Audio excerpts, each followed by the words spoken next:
세월호 참사 당시에 왜 300명이 넘는 고귀한 목숨들을 구해내지 못했는가? 이런 의문의 답을 찾기 위해서 JTBC는 당시 상황에 대해서 지속적으로 취재를 해나가고 있습니다.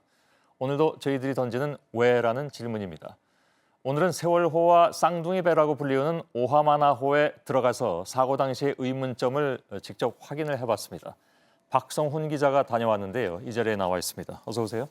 예, 우선 오하마나호가 세월호하고 쌍둥이 배라고 하는데 어느 정도나 닮아 있는 겁니까? 네, 영상을 한번 보시겠습니다. 예, 세월호와 오하마나호는 일단 길이부터가 136m와 133m로 3m 차이밖에 나지 않습니다. 그리고 중량도 6,600톤급, 6,300톤급. 그리고 노선은 둘 다 청해진 해운에서 일본에서 사온 배인데 노선도 같습니다. 특히 이번 사고와 관련해서 주목할 만한 점이 두 배가 폭이 22m로 똑같다는 점인데요. 예. 이 점은 이 선원과 선장들이 탈출했던 어떤 경로 그리고 당시에 어떤 출구와 객실의 위치 등이 비슷하다는 점에서 승객들이 대피할 수 있었는가 이런 것들을 이 오하마나호를 통해서 따져볼 수 있다는 것을 뜻합니다. 예. 그 직접 이제 올라가서 쭉 촬영도 하고 살펴봤는데 어떤 문제점들을 발견할 수 있었습니까? 네, 촬영을 하면서 취재를 하면서 여러 가지 문제점들을 볼 수가 있었는데 예. 우선 지금 이 뒤에 보시는 영상은 이 이준석 선장과 선원들이 이 배 안에 승객들을 두고 빠져나오는 영상입니다. 예. 이 영상을 보고 전 국민들이 많이 공분을 했었죠. 예.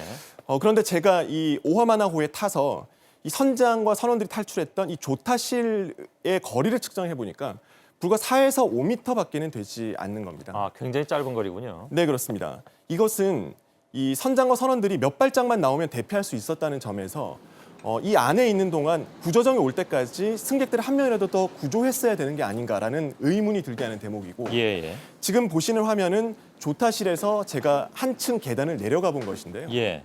이렇게 내려가면 바로 아래 객실이 나옵니다. 예. 이 영상들은 당시 객실에서 아이들이 이 봉을 잡고 복도에 있거나 또는 객실 안에 구명조끼를 입고 기다렸던 장면들인데 예. 한 층을 내려가서 객실에서 대피하라고 소리만 쳤어도 이 학생들이 이렇게 기다리진 않았을 거라고 예상할 수 있는 대목입니다. 예, 예. 지금 보시는 이 장면처럼 해경이 아까 조타실까지 저렇게 로프로도 올라갈 수 있을 정도의 가까운 거리에 있었음에도 불구하고 왜 들어가서 좀 더 적극적으로 구조하지 않았는가에 대해서 여러 가지 의문이 들고 있기도 하고 예. 또 해경이 당시에 이 배가 기울어져서 들어가지 못했다라고 설명을 했지만 이 정도 짧은 거리였다면 몇 번 실패를 하더라도 더 적극적으로 들어가서 노력을 했다면 충분히 안에 들어갈 수 있지 않았는가 하는 부분입니다. 예, 예. 그리고 이제 지금 보시게 될 화면은 이 오하나마호의 방송 장비인데요. 예. 저희가 들어가서 이 지점에 주목했던 이유는 당시 안에 대피 방송이 없었기 때문인데 예. 저희가 가서 해보니까 비상벨만 눌러도 굉장히 큰 사이렌 소리가 들리면서 선체 내에 전달이 되더라고요. 예. 그리고 이 마이크만 들고 말만 하면 이 배 전체로 다 전달이 됩니다. 안에 선장과 선원 또는 해경 어느 하나 방송만 했더라면 지금과 상황이 완전히 달라지지 않았을까 그렇군요. 하는 생각이 듭니다. 예, 예. 일반 객실에서 대피하는 부분은 어땠습니까? 네, 지금 이 보시는 화면은 이 오하마나호의 4층 객실인데 예. 제가 이 객실에서 쭉 한번 걸어가 봤습니다. 그랬더니 불과 한 30초 정도도 되지 않아서 출구까지 빠져나갈 수 있는 것을 알 수 있었는데 예. 이 가장 먼 객실에서 빠져나가도 1분 정도면 충분히 대피가 가능했었습니다. 예.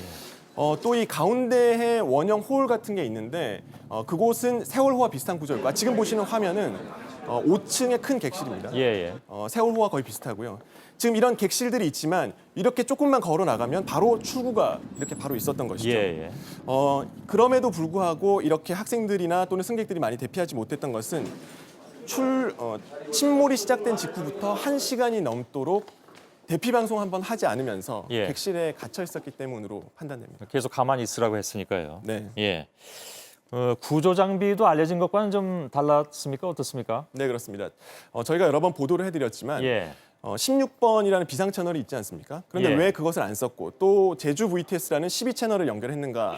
이것이 구조를 지연시킨 것 아닌가 했는데 예. 이 오하마나호에 들어가서 보니까 이 주파수가 16번 채널로 고정돼 있는 이 무선 이 구조 송신기가 별도로 있었습니다. 예. 12번 채널로 하려면 일반용을 써야 됐던 것이죠. 예. 장소도 바로 조타수기입니다.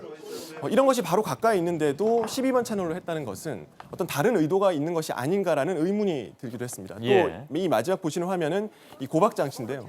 고박 장치가 너무 낡아서 사실상 무용지물에 가까웠습니다. 아, 예, 예. 뭐 물론 그 두 배는 어느 정도나 차이가 있는지는 저 부분은 확인은 안 됩니다만은 같은 형의 비슷한 시기에 만들어진 배인데 저렇게 엉터리였다 이런 거니까 미뤄 짐작할 수 있을 것 같습니다. 아무튼 다시 볼수록 안타깝다는 생각이 들지 않을 수가 없네요.